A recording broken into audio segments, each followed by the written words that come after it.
Det var tidig morgon i Paris, augusti 1911.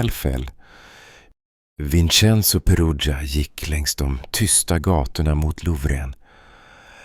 Han var klädd i en vit arbetsblus som liknade dem som museets anställda bar. Han försökte se lugn ut, men hans hjärta slog hårt i bröstet.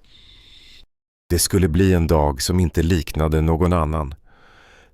Sedan han först kom till Frankrike hade Vincenzo ofta tänkt på konst och historia. Han visste att många italienska konstverk hade tagits till Frankrike under Napoleons tid. Speciellt hade han tänkt på en sak, tavlan med kvinnan med det mystiska leendet, La Joconde. Hon tillhörde Italien, tänkte han, och nu måste han göra något åt saken. Han kände Louvrens korridorer väl eftersom han ofta arbetade där som hantverkare. Han hälsade kort till en vakt som stod och gäspade i entrén. God morgon, monsieur, sa Vincenzo med mjuk italiensk accent. Vakten nickade utan att se ordentligt på honom. Det var tidigt och många anställda rörde sig redan i byggnaden. Vincenzo gick mot Salle de Seta, den stora salen där La Joconde hängde.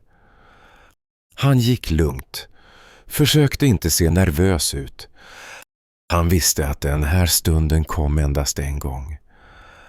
Han hade förberett sig länge. Salen var tom.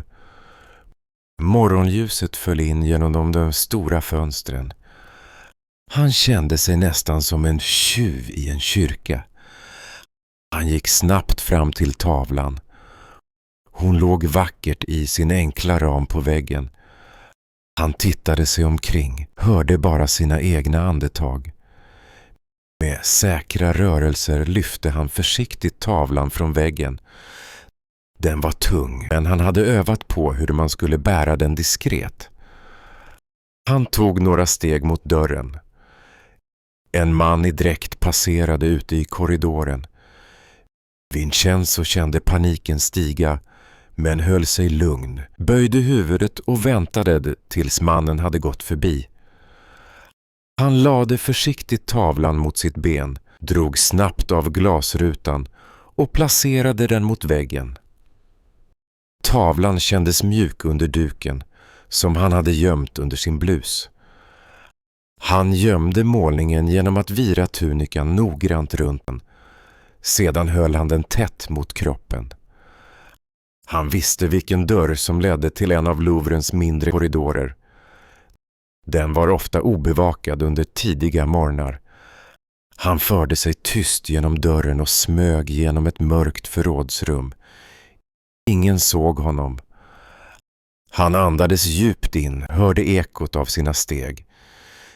Utanför kunde han se Paris börja vakna. Han gick snabbt mot utgången för personal.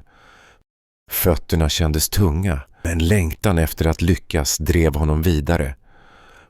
På gatan vände han sig kort om och såg byggnaden tona upp bakom honom. I folkmassan syntes han som vilken arbetare som helst. Under blusen låg världens mest berömda tavla. Nästa morgon vaknade hela Paris i uppror. Nyheten spreds snabbt. Någon hade stulit La Joconde från Louvren. En vakt öppnade Salle de Seta och såg bara tomheten på väggen där tavlan borde hänga.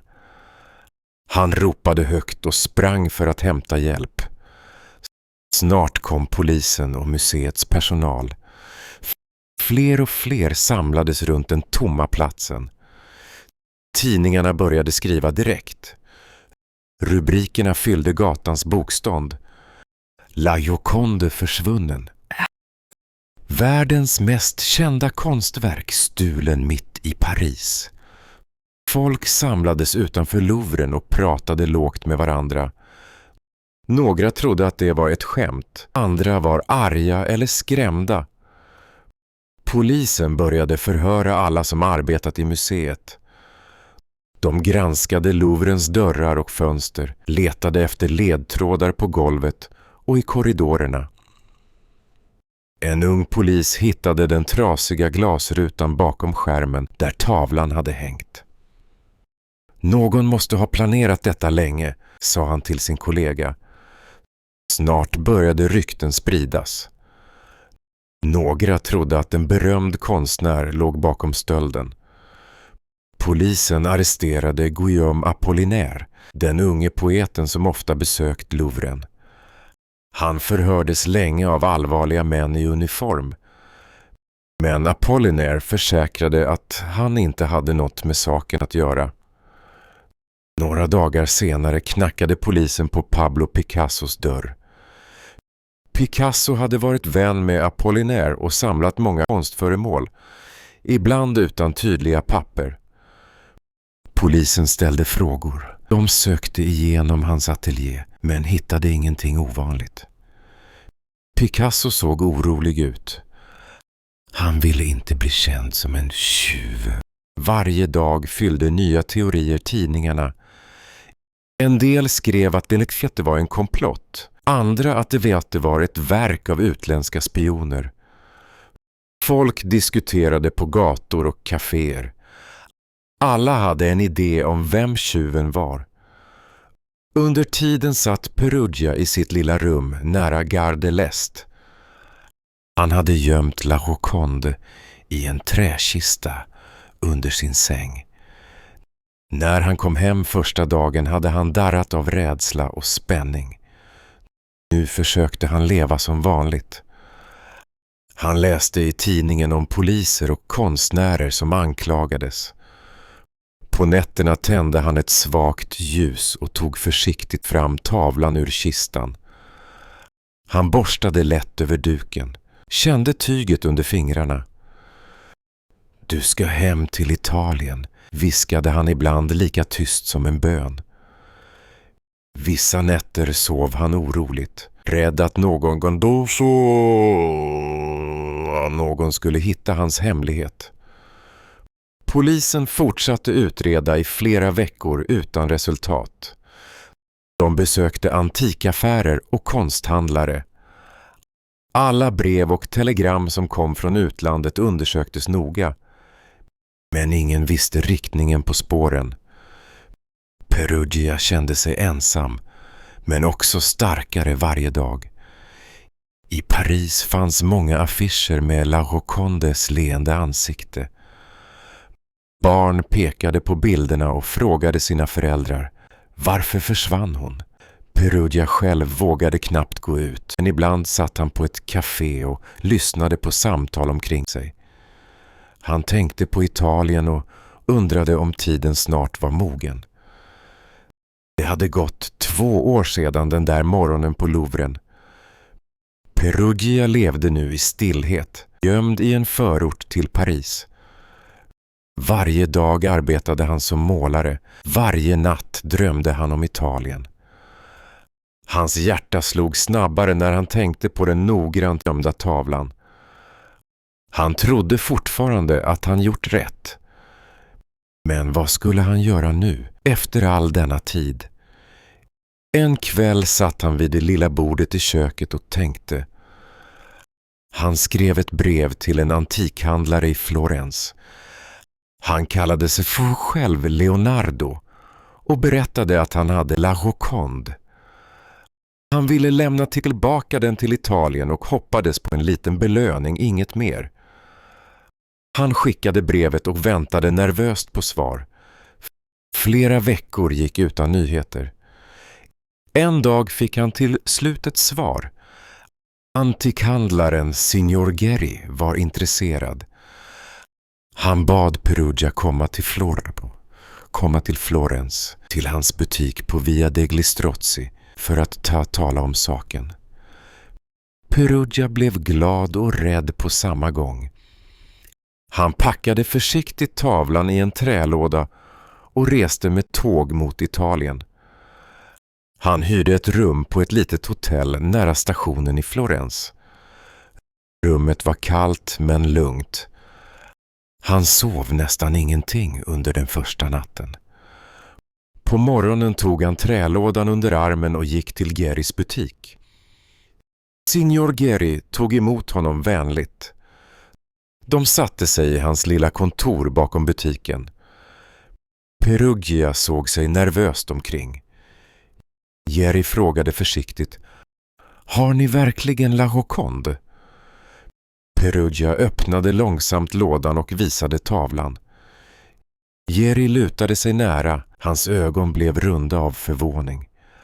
Han granskade målningen noggrant och nickade nästan osynligt. "Jag ska kontakta museet Uffizi, kanske de vill köpa den", sa Geri sakta. När Perugia hade gått vände Geri sig om. Han letade snart upp den lokala polisen. Han förklarade vad som hade hänt och de bestämde att sätta en fälla. Perugia visste ingenting om detta. Nästa dag kom polisen till hans hotell. En man i uniform knackade på och sa: "Kan vi komma in?" Perugia öppnade. Poliserna steg in i rummet, såg snabbt lådan på bordet och bad honom sätta sig ner. En av dem frågade: "Är det sant att du har La Joconde här?" Perugia tvekade, men svarade till slut mjukt: "Ja, det är sant." Poliserna öppnade lådan och tittade på tavlan. Den såg precis ut som på bilderna. De tog Perugia med sig. Tavlan bars försiktigt ut ur hotellet. På polisstationen samlades snart ett litet sällskap. Flera poliser, Signor Geri och ett par journalister. Alla ville se målningen. Någon viskade: "Den är oskadd." Perugia satt tyst i domstolen. Rummet var fullt av människor. Reportrar antecknade snabbt varje ord. Framför honom hängde den italienska flaggan. Han kände sig liten, men höll ryggen rak. Domaren såg på honom med allvarlig blick. "Varför stal ni La Joconde?" frågade han. Perugia tvekade en sekund, sen svarade han: "Jag ville föra tillbaka tavlan till Italien. Den tillhör oss. Jag är patriot." Publiken i salen lyssnade spänt. En journalist viskade till sin kollega: "Han tror verkligen att han gjorde rätt." Någon annan skakade på huvudet. Domaren fortsatte: "Tror ni att det är rätt att ta lagen i egna händer?" Perugia suckade. "Jag ville bara återvända konstverket till sitt hemland. Jag tänkte inte på följderna." Åklagaren steg fram. "Perugia har brutit mot lagen, men han är inte en vanlig tjuv. Han har handlat av övertygelse. Dock måste vi respektera lagen." Efter en lång diskussion drog sig domaren tillbaka för att överlägga. Salen fylldes av lågmälda samtal. Perugia väntade, svettig och nervös. Till slut kom domaren tillbaka. Alla ställde sig upp. Han läste upp domen. Vincenzo Perugia döms till ett kort fängelsestraff. Brottet är allvarligt, men motivet väger tungt. Perugia nickade. Han var inte fri, men han hade sagt vad han ville. Italien hörde hans röst. Många trodde att han verkligen handlat för sitt land. Under tiden reste La Joconde i en speciell låda till Québec i Frankrike. Flera poliser och tjänstemän följde med. I Paris väntade redan tusentals människor framför Louvren. En morgon öppnades dörrarna till Louvren igen. Tavlan bars in, omgiven av vakter.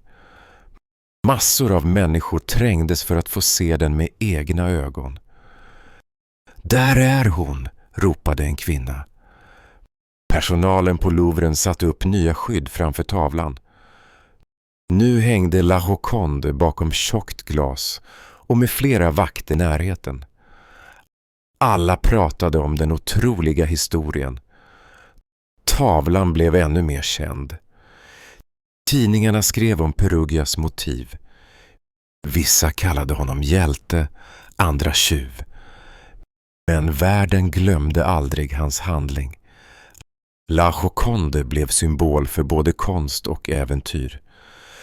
Perugia satt tyst i sin cell och läste tidningarna. Han log svagt, trots allt. Han visste att hans namn nu fanns i historien. I Italien talade folk om honom. I Frankrike slöt Louvren sina dörrar lite tidigare på kvällarna. La Gioconde låg sitt gåtfulla leende mot världen. Hennes resa hade gjort henne odödlig. Ingen skulle någonsin glömma sommaren då tavlan försvann och kom tillbaka igen.